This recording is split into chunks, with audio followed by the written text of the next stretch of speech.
नमस्कार, साफ संदेश से मैं अनिल कौशिक। न्यूज बुलेटिन 7 बजे में आप सभी दोस्तों का स्वागत है। दोस्तों, कार्यक्रम की शुरुआत हमेशा की तरह मुख्य खबर से करते हैं और आज भी हम बात करने वाले हैं भादरा आसपास की तमाम खबरों की। और जिस प्रकार से राजनीतिक सरगर्मियां बढ़ती जा रही है और भाजपा कांग्रेस की सूचियां भी आज जारी हुई है, हम समीक्षा करेंगे हमारे आसपास के क्षेत्र की भी और भादरा में कौन कौन से वो बड़े राजनीतिक धमाके हुए हैं, किस किस नेता ने किए हैं और नेताओं का ताबड़तोड़ जनसंपर्क अभियान किस गति से चल रहा है, किस नेता का कार्यालय खुला है। ये सारी खबरें दोस्तों आज इस बुलेटिन में हम आपको देने वाले हैं और कई ऐसे चौंकाने वाली खबरें भी है जिससे आपको घोर आश्चर्य भी होगा। और सबसे पहले हम बात करेंगे उन सारी समीक्षाओं पर आने से पहले कि आज किस नेता का कार्यालय खुला है। बजरंग सहारण ने आज निर्दलीय के रूप में अपना कार्यालय खोल दिया है और आज सारी की सारी खबरें ही राजनीति से जुड़ी हुई खबरें हैं, क्योंकि आज टिकटें आई है और राजनीतिक घटनाक्रम बहुत तेजी के साथ और बहुत ज़्यादा हुए हैं। तो इसलिए आज जो जितनी भी खबरें हैं, अब लगभग खबरें राजनीति ही चलने वाली हैं। और आज बलवान जो बजरंग सहारण का कार्यालय खुला उसमें भी उनके समर्थक जुटे और आज बजरंग सहारण का भिरानी में एक बड़ा धमाका भी हुआ, जहां 50-60 दिनों तक वो धरना देकर बैठे रहे। वहां टंकी पर भी चढ़े थे, पानी का आंदोलन भी किया था। वहां आज उनका जबरदस्त स्वागत किया गया, जैसे पूरा गांव उलट पड़ा हो। इस प्रकार का स्वागत बजरंग सहारण का। और भिरानी को अगर माने तो यहाँ माकपा का गढ़ मान सकते हैं, क्योंकि माकपा ही यहाँ से बहुत ज़्यादा संख्या में वोट लेकर गई थी। तो आखिर क्या ये माना जाए कि माकपा के गढ़ में बजरंग सहारण की सेध है, क्योंकि बजरंग सहारण पहला अपना चुनाव लड़ रही है और पहले ही चुनाव में वो निर्दलीय ताल भी ठोक चुकी है। और ऐसे में निर्दलीय के रूप में उनको समर्थन मिलना, भाजपा कांग्रेस माकपा इन टिकटों के अलावा किसी नेता के साथ इस कदर कार्यकर्ताओं का उत्साहित रहना, लोगों का उत्साहित होना, गांव वासियों का उत्साहित होना, ये कहीं ना कहीं उस नेता का कद तो बढ़ाता ही है। और मुख्य टक्कर जो होगी तो ये किसको नुकसान पहुंचाएंगे, ये भी एक बहुत मायने रखने वाली बात है। इसके अलावा पटुआ में भी उनकी सभा हुई और इसके अलावा कार्यालय का उद्घाटन हुआ। भिरानी में उनकी शानदार सभा भी हुई, उनका स्वागत भी हुआ, उनकी रैली भी हुई। अब बात करेंगे अन्य पार्टियों की, अन्य खबरों की। आजाद पार्टी प्रत्याशी मुकेश चोपड़ा ने आज अपना कुंजी और नुआ से 4 बजे चुनावी अभियान शुरू किया है, तो इनको भी टिकट मिल चुकी है। आज़ाद पार्टी जो कि भीम आर्मी के नाम से आप जानते हैं, चंद्रशेखर की पार्टी है। 5 टिकटें राजस्थान में इस आज़ाद पार्टी ने जारी कर दी है। और बसपा की बात करें, क्योंकि ये बसपा से ही टूटकर अलग हुई, तो बसपा ने भी आज 10 टिकटें राजस्थान में बांट दी है। बेशक उसमें हमारा चूरू जिला और हनुमानगढ़ जिला अभी नहीं है उस सूची में, लेकिन 10 सीटों की घोषणा बसपा के द्वारा भी कर दी गई है। तो अब हम बात करें अन्य खबरों की। बिरान कार्यक्रम पर भी आएंगे और इन टिकटों पर भी आएंगे और इसमें अब टक्कर किस किस की कैसे उभर रही है हमारे भादरा में और आसपास, इसके बाबत भी हम बात करने वाले हैं। लेकिन अब हम बात करेंगे बलवान पूनिया की। बलवान पूनिया का आज परलिका गांव में शानदार स्वागत सत्कार हुआ। अच्छी खासी भीड़ बलवान पूनिया की सभा में भी आ रही है, लेकिन एक अलग सी चीज देखने को मिली। आप ये सोचेंगे कि बलवान पूनिया की खबर के साथ ये नेगेटिव खबर कहां से आ जाती है। दरअसल मौका देते हैं बलवान पूनिया। बलवान पूनिया की फेसबुक वाल से इस परलिका की खबर का बखान है, उनकी ही फेसबुक वाल से, कि माकपा प्रत्याशी बलवान पूनिया का बढ़ता जनाधार और बलवान पूनिया का बड़ा धमाका। ये बलवान पूनिया स्वयं खुद अपनी फेसबुक वाल से गिर रहे हैं, लगा रहे हैं। तो कहीं ना कहीं अटपटा लगता है। उनके कार्यकर्ताओं को ये डालनी चाहिए और उनके कार्यकर्ताओं की उसमें जो है वो पहचान होनी चाहिए कि उनके कार्यकर्ताओं ने डाली है। कहीं ना कहीं खुद कोई अपना प्रचार करे, अपनी कोई बात करे, अपनी कोई बढ़ाई करे तो खुद मियाँ मिठू वाली बात हो जाती है और यही है। लेकिन इसके अलावा बलवान पूनिया ही प्रमुख उम्मीदवार है। भाजपा और माकपा की यहाँ अभी तक टक्कर उभर कर सामने आ रही है। कांग्रेस यहाँ टिकट देगी या नहीं देगी, अभी भी साइंस बरकरार है। और साथ ही अगर प्रलिका की इस खबर की बात करें जो पोस्ट लगाई है, 800 वोटों के एक धड़े ने बलवान पूनिया को समर्थन दिया, ये भी उसमें लिखा हुआ है। तो ये कुछ अटपटा जरूर लगता है। लेकिन कल बलवान पूनिया की सभा कहाँ कहाँ है? कुंजी, घोटड़ा पट्टा, घोटड़ा खालसा, रामपुरा और मलसीसर में बलवान पूनिया की कल सभा है। संजीव बेनीवाल की बात करें तो आज बिराड़ में, जनाना में और बादरा में 2-3 सभा हुई। उसके बाद में आज बिराड़ में सबसे बड़ा धमाका हुआ। वहां अनिल ओलख अपने समर्थकों के साथ भाजपा में शामिल हुए और इस अवसर पर सतपाल नेहरा कांग्रेस की टिकट भी मांग रहे थे, दावेदारी भी जता रहे थे और पूर्व देहात ब्लॉक अध्यक्ष भी रह चुके हैं। जयदीप रुड्डी के साथ लंबे समय तक वो रहे हैं और अपनी पंचायत में वो अक्सर उनके परिवार का ही कोई ना कोई सरपंच भी बनता रहा है। तो राजनीतिक घराना है, चर्चित नाम है और कांग्रेस के बड़े चेहरे भी माने जाते हैं। उनके भी भाजपा में आने से कई कयास लगाए जा रहे हैं कि अगर कांग्रेस की टिकट यहाँ साइलेंट रहती है तो क्या कांग्रेसी इसी प्रकार इधर उधर खेमों में बंट जाएंगे? वो कहाँ जाएंगे? ये भी एक बहुत बड़ी बात है और ये भी एक फैक्टर का रूप लेगी और इसका फायदा भी जिस किसी के पास जाएंगे उस कैंडिडेट को मिलने वाला है। वो चाहे बलवान पूनिया हो या फिर संजीव बेनीवाल हो या फिर अदर कोई तीसरा उम्मीदवार हो, उसका फायदा उसको अवश्य मिलने वाला है। तो संजीव बेनीवाल की आज ये सभा हुई, भादरा में भी कार्यक्रम हुए और कल अगर बात करें संजीव बेनीवाल की सभा की तो 3 बजे कल पंचायती स्कूल के पास माकपा छोड़कर एक बहुत बड़ा धड़ा जो है वो भाजपा में आ रहा है। संजीव बेनीवाल का स्वागत सत्कार कार्यक्रम किया जा रहा है। चंपालाल गोयल, ये पूरा परिवार जो है और उनके समर्थक जो है वो माकपा छोड़कर अब भाजपा में आ रहे हैं क्योंकि वो माकपा में शामिल हो गए थे। बलवान पूनिया के समर्थक वो बन गए थे। तो ये कार्यक्रम, राजनीतिक कार्यक्रम लगातार भादरा में अब चुनावी सरगर्मियों को बढ़ाने लगे हैं। अब बात करें अन्य खबरों की, जल्दी से मैं उसी समीक्षा पर भी आऊंगा जिसका आपको इंतजार है। तो आज वर्ल्ड कप की बात करें तो वर्ल्ड कप 2023 में भारत का धमाकेदार प्रदर्शन चल रहा है। लगातार भारत ने 4 मैच जीत लिए हैं, धुरंधर टीमों को हराया है। कल बांग्लादेश को भी चौथे मैच में हरा दिया। 5 मैच अभी और खेलने हैं, उसके बाद में कितने पॉइंट मिलते हैं उसके आधार पर, क्योंकि अभी की बात करें तो 8 पॉइंट के साथ न्यूजीलैंड के साथ टॉप पर है भारत। हालांकि एवरेज अगर देखें तो एवरेज के हिसाब से न्यूजीलैंड टॉप पर है, लेकिन भारत भी 8 नंबर के साथ 8 पॉइंट के साथ टॉप पर है, 4 मैच लगातार जीतकर।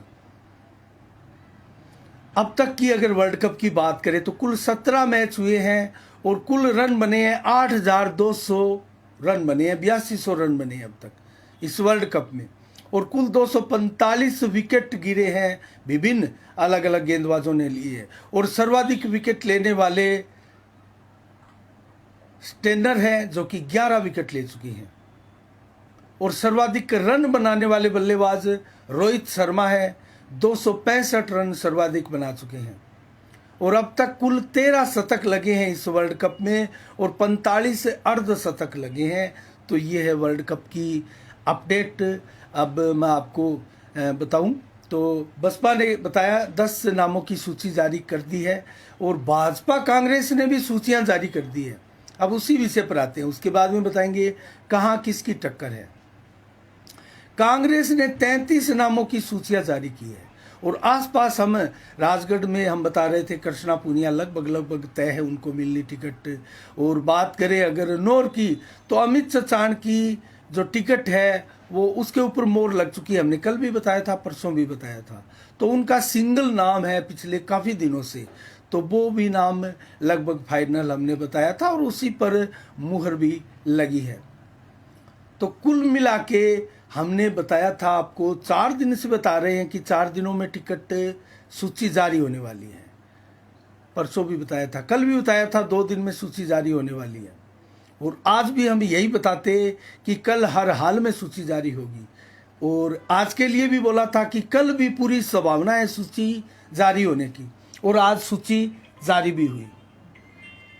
लेकिन वो सूची जो है बेहद सीमित रही। 100 से अधिक नाम की सूची की हम आपको बता रहे थे, लेकिन वो 100 से अधिक नाम की सूची जारी नहीं हुई। मात्र 33 नाम की सूची जारी हुई है।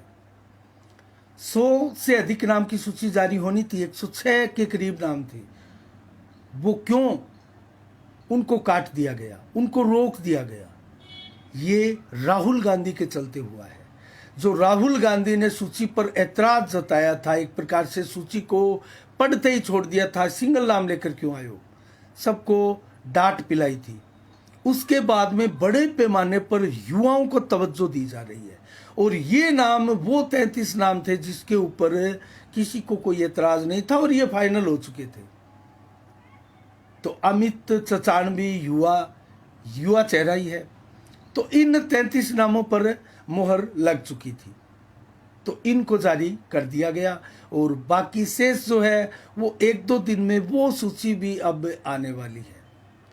उसके ऊपर अब मंथन चल रहा है। उसमें हो सकता है ये 2-4 दिन और ज़्यादा लेट हो जाए, क्योंकि इसमें अब युवाओं को तवज्जो देने की बात की जा रही है। और जो भाजपा की सूची जारी हुई है उनमें 10 से अधिक महिलाओं को टिकट दी गई है। वो अनुपात भी कांग्रेस को रखना पड़ेगा। तो अब कांग्रेस कुछ सुधार करके इस सूची को जारी करेगी। लेकिन भाजपा ने भी अपनी पहली सूची 41 की थी, आज 83 नामों की सूची भाजपा ने भी जारी कर दी। और उसमें हमारे आसपास विधानसभाओं के भी टिकट दिए गए। हालांकि जादरा पाटन से वसुंधरा राजे सिंधिया को टिकट दे दी गई है। और इस सूची को देखें तो वसुंधरा राजे और उनके समर्थकों का ही दबदबा है। अर्थात वसुंधरा राजे की अतः तय बात मानी है भारतीय जनता पार्टी आला कमान ने, उन्हीं के समर्थकों को टिकट दी जा रही है। हमारे नज़दीकी की अगर बात करें तो रायसी नगर से बलवीर सिंह लूथरा को टिकट मिला है। अनूपगढ़ से संतोष बावरी को टिकट मिला है। संगरिया से गुरदीप सापनी को टिकट मिला है। पीलीबंगा से धर्मेंद्र मोची को टिकट मिला है। नौर से अभिषेक मटोरिया को टिकट मिला है। और भादरा से पहले ही संजीव बेनीवाल को टिकट मिल ही चुका है। और रतनगढ़ से अभिनेश मेरसी को जो टिकट मिला है, तो लगभग उसमें वसुंधरा राजे का दबदबा हमारे आसपास भी दिखाई दे रहा है। तारानगर से हम पहले ही आपको बता रहे थे कि राजेंद्र राठौड़ की संभावना प्रबल है, क्योंकि चूरू में उनकी सीट, उनकी जो लड़ाई थी वो कमजोर हो चुकी थी, मार्जिन घट चुका था। इस बार रिस्क थी, और अगर वो चूरू से टिकट उनको दी जाती तो हार का बहुत बड़ा डर उनके ऊपर मंडरा रहा था। लेकिन तारानगर में वो सेफ है, ऐसा माना जा रहा है। और तारानगर में जो चेहरा था राकेश जांगिड़ का, वो चेहरा भी मजबूत नहीं था। और उसकी सर्वे रिपोर्ट यही थी कि राकेश जांगिड़ पिछड़ रहे हैं टक्कर में, कांग्रेस उम्मीदवार से भी काफी पिछड़ रहे हैं। तो ऐसे में राजेंद्र राठौड़, जिनका दबदबा इस क्षेत्र में है, वो स्वयं उतरे हैं तारानगर से, और उनको तलाश भी थी। वो टंटोल रहे थे सरदार शहर भी, लेकिन उनको सुरक्षित लगा तारानगर, और तारानगर उनके नाम पर सहमति भी बन चुकी है। हालांकि चूरू से अब हरलाल सहारण को टिकट दिया गया है। तो चूरू में देखने वाली बात है, यहाँ अब क्या होते हैं समीकरण अभी कुछ नहीं कहा जा सकता। लेकिन भाजपा के जो वोटर है वो अच्छी खासी तादाद में यहाँ हैं, तो टक्कर में तो मुख्य रूप से भाजपा यहाँ रहने वाली है ही। अब आगे हम बताएंगे आपको, लेकिन सुजानगढ़ से भी संतोष अहलावत को टिकट मिला है। तो इस प्रकार से भाजपा की जो 83 नामों की सूची है उसमें वसुंधरा का दबदबा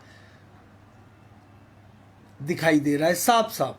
तो वसुंधरा ही आने वाले समय में भाजपा की सिरोमार होने वाली है, इसमें कतई संदेह नहीं है। और इसमें अगर संदेह पैदा किया गया भाजपा आला कमान द्वारा तो भाजपा की फिर खटाई में भी जा सकती है सरकार,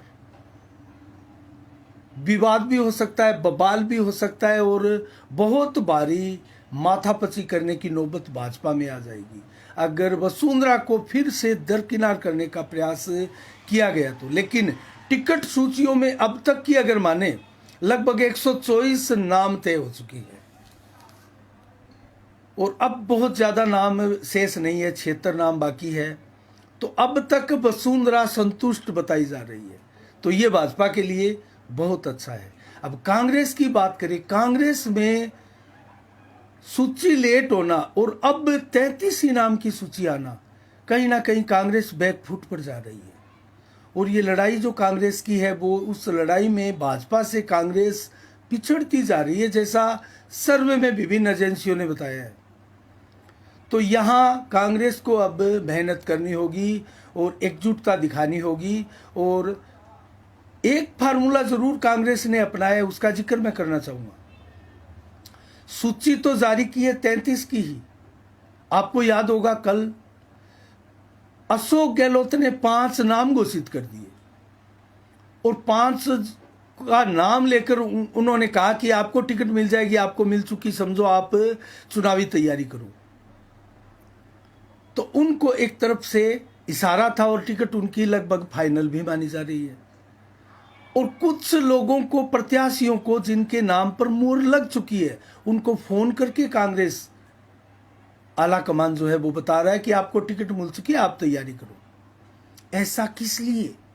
ऐसा संभवतया इसलिए कि जो बागी पहले ही सर उठाने लगे थे टिकट सूची जारी नहीं होने से पहले ही, वो कम से कम उनका मन टंटोला जाए, उनकी भावना, उनका अगला कदम टंटोला जाए। तो क्या ये फार्मूला उचित है, सही है, ये तो कांग्रेस भली भांति जानती है। विश्वस्त सूत्रों से जानकारी निकल कर आई है वो यही है कि कांग्रेस डर रही है, घबरा रही है एक साथ सूची जारी करने में, कि कहीं भाजपा में जो 15 बागी उभर कर सामने आए हैं 41 सीटों में, वो स्थिति कांग्रेस की ना हो जाए। तो हमारी नजरें भी बनी रहेगी। लेकिन अब हम उस खबर पर आते हैं कि टक्कर कहां कहां हो रही है। जो टिकटें जारी हो चुकी है, नौर में अब भाजपा और कांग्रेस दोनों ही टिकटें जारी कर दी है दोनों ने। और सही पूछे तो नौर में कांग्रेस भाजपा की ही सीधी टक्कर है, कांग्रेस भाजपा की ही सीधी टक्कर है। हाँ, ये जरूर है कि बागी कौन खड़ा होगा इसके ऊपर डिपेंड करेगी ये टक्कर। भाजपा का कोई बागी उतर कर सामने आता है क्या?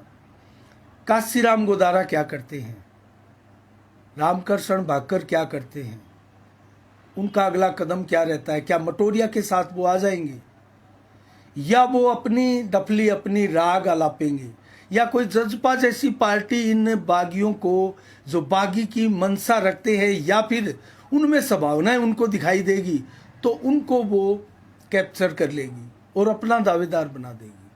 फिर क्या रहेगा समीकरण?